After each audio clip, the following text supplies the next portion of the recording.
Hey, what's going on guys, it's Bertrude, welcome back to the channel, hope you're all doing well. Today we're using a build that's in my top 3, if not the all-time most powerful build I've ever made. This is the Blood Bruiser.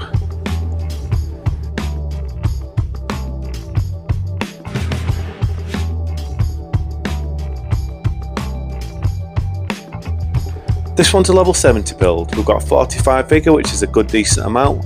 We've got a nice bit of endurance, and then we're pretty much just a strength build with 33 strength. Although we are a bleed build, you'll notice that we've got 0 investment into arcane. In our flask we're using the opaline hard tier as always for the damage negation, and then the strength knot for 10 extra strength for a bit more damage. We've got some decent armour which gives us a nice poise rating and a good bit of protection.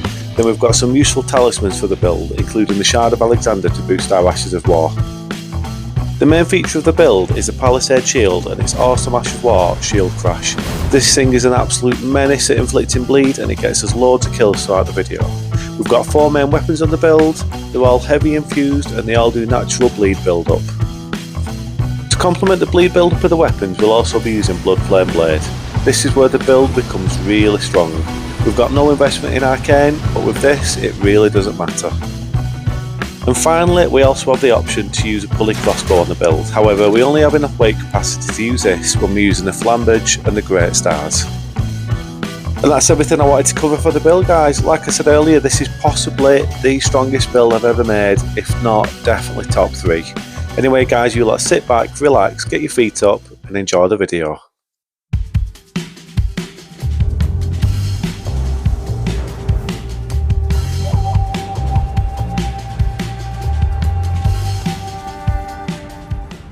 So guys, let's just talk about this build for a moment. I absolutely love this build. This playstyle is so much fun. And like I said, it's one of the most powerful builds I've made, but it's not that pure bleed build style that we all kind of know. You know, there's no scavengers curved swords, there's no rivers of blood, but at the same time, when you take the weapons, the blood flame blade, the shield, then we've got the bleed bolts on the pulley crossbow, all of those things mixed together make this build extremely strong, but it's a hell of a lot of fun. The initial spark that gave me the idea for this build was all based around the Palisade shield. I just thought it looked like so much fun, the Ash of War looked incredible, and I thought that is an item in this game that I can base a whole character around. So I went and got the build, chose a few weapons, and then it just went from strength to strength.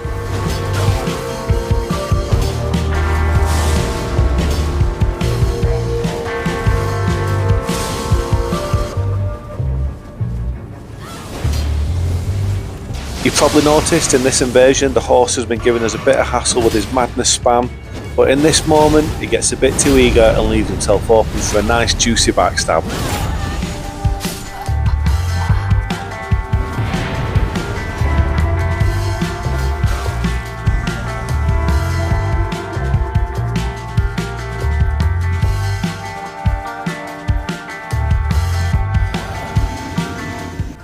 Come across this duo down in Mogwyn's Palace and we're using the Omen Cleaver Axe.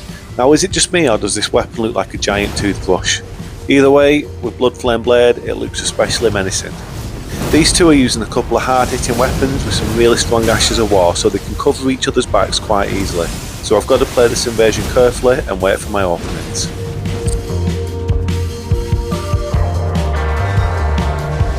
It seems we've got another Madness Abuser. I'm seeing a lot of madness use in PvP lately. It's becoming almost as popular and definitely as annoying as magic.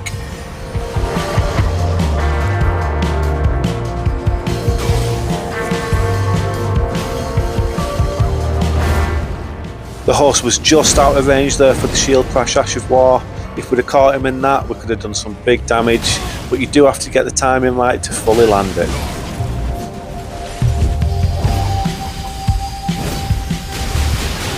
Although on this occasion on the summon we get our timing perfect and we take the summon out with ease and we almost kill the horse in the process.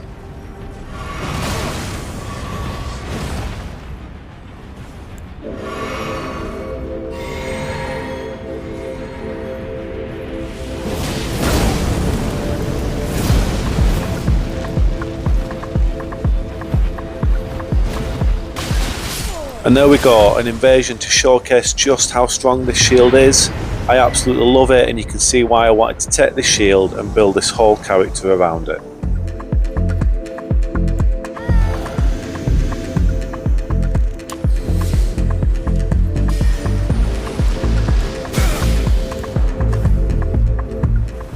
This is a really cool one-on-one with this host. It looks like he's doing an Omen Killer cosplay.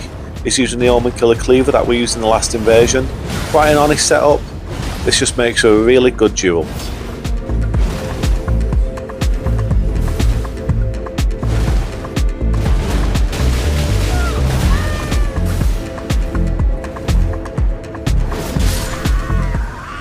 GG's Mr. Host, that was an awesome fight.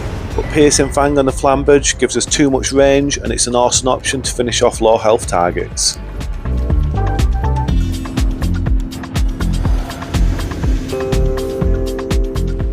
We're down in Mogwyn's Palace again for this invasion, and this is the first time in the video where we're using the curved greatsword. Now, this is the only weapon on the build that actually doesn't do natural bleed build up, but when you add Blood Flame Blade into the mix, that accounts for all the bleed build up we need. This is a really strong weapon with really strong natural base damage, so overall it's just a really strong choice.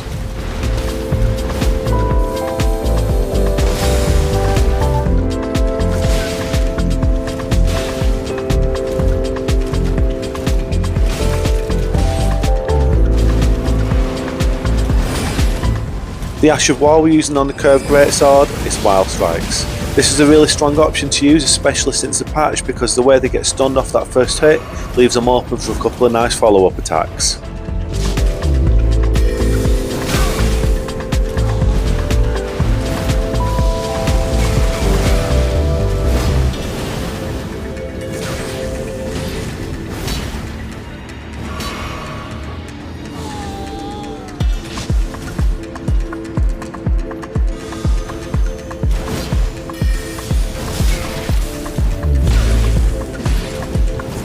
You'll see here a good example of how you can actually be quite easily guard broken out of the shield crash attack.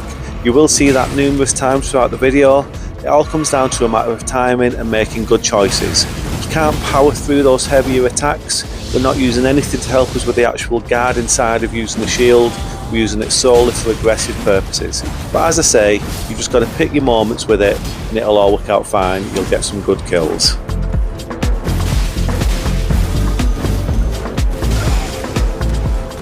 One of the best and most overlooked aspects of the great curved swords is a heavy attack. Look at that, the summon got a bit aggressive, the heavy attacks come out so quick and do so much damage, you just got absolutely squashed.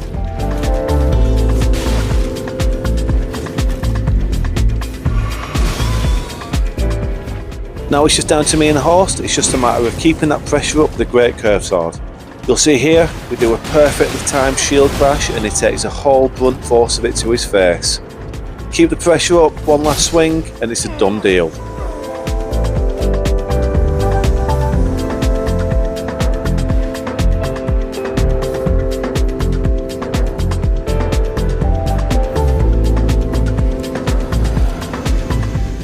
I went into this invasion not remembering that I still had the pulley crossbow equipped in my offhand, so I'm fat rolling, never a good look. As you remember at the start of the video, I said that I only have the weight capacity to use a crossbow with the Flambridge or the Great Stars, so I have to get rid of it. Now I'm back to being a nice skinny light boy who can actually roll.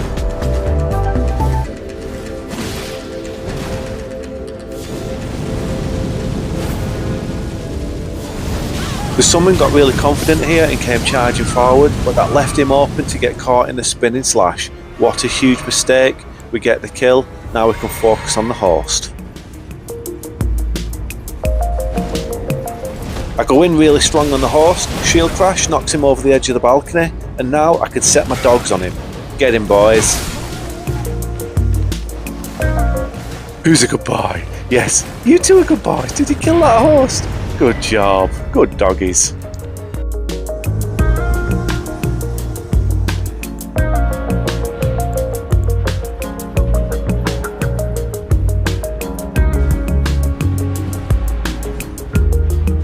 I've got to say, there's just something about the look of Blood Flame Blade that just looks absolutely awesome. When you look at it there on the Great Stars, it just looks so damn cool.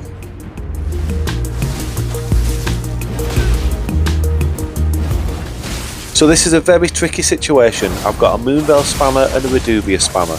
The blender potential with these two is extremely real, so I've got to respect that threat, try and keep my distance and avoid as much damage as possible, and I've got to take my chance when it comes.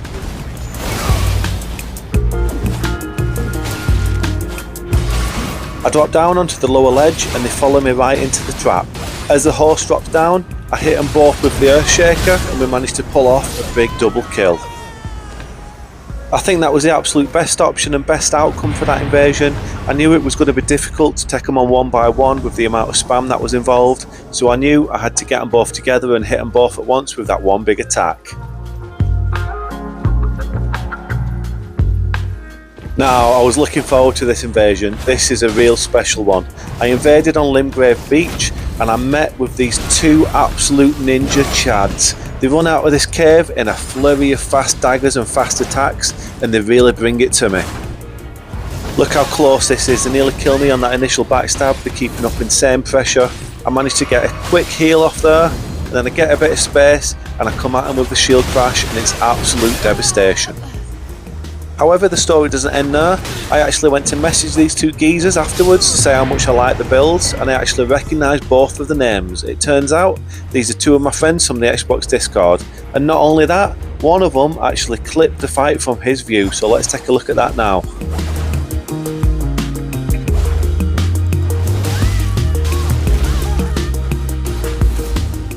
This is just so cool. Two absolute top blokes. The names are Schmeke and Cleopante, and they're doing a ninja playthrough. Do you get any more Chad than that?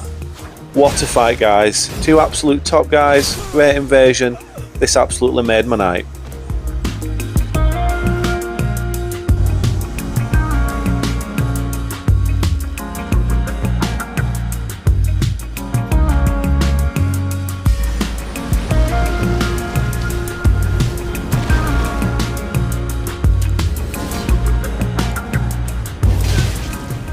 We're up here in the mountaintops and I'm faced with another really tricky duo.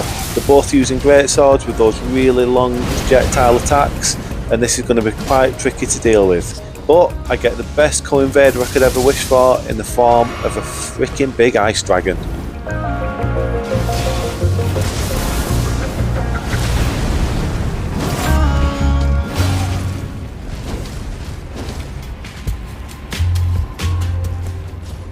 I managed to get a really nice hit on the summon here with the piercing fang, and just as I do, the co-invader comes in with the big ice blast. Nice one, dragon. Luckily for me, I didn't get the ice proc on me, or else that would have killed me, I think. So, you know, that was lucky, but the dragon did his job, and now it's just a one-on-one fight between me and this host.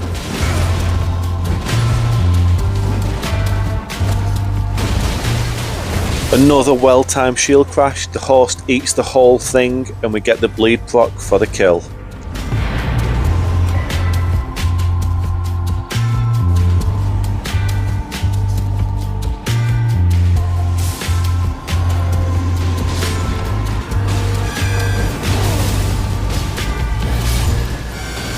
We're in the capital for this one and we're using the Great Stars once again, and this is another chance to look just how good Earthshaker is in an Ash of War.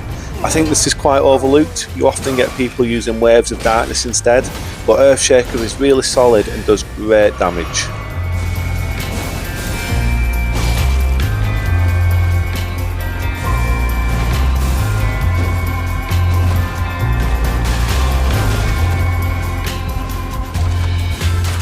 This is why we have the pulley crossbow on the build as well. When we've got a low health target, there's nothing more stylish than whipping out the crossbow for a finish.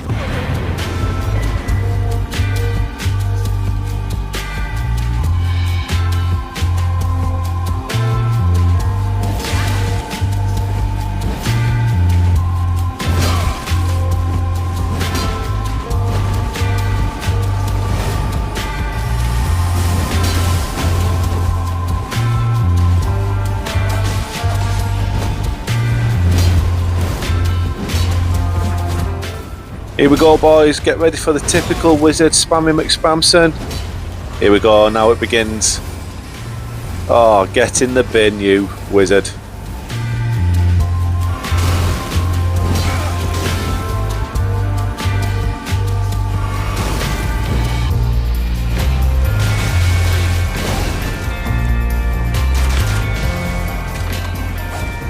After a really impactful shield crash, I just have to keep the pressure up, and then I can kill this, who I think is the summon, but we get the kill, and he's actually the host.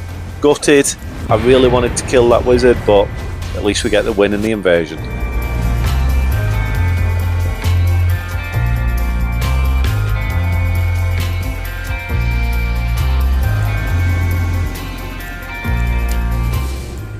I lost out on the kill on the wizard in that last invasion, but straight away we're faced with another spammy McSpamhead wizard, so I can take my frustrations out on this one. Oh man, these wizards, they're just all the same, aren't they? They're like a plague. Get in the bin.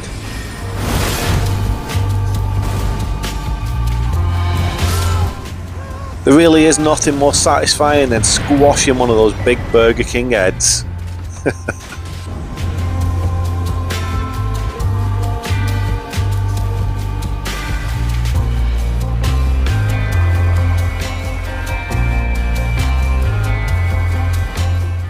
I was aware as I was approaching the host in this invasion that he'd just summoned in one of his friends.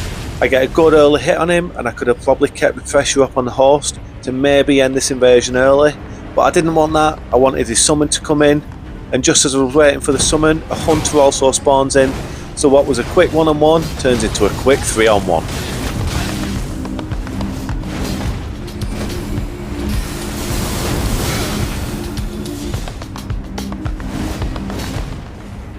They put me on the back foot quite early, and I start to regret that initial decision not to just go ahead and kill the host, but I get myself a bit of space and I managed to hit him in a big spinning slash.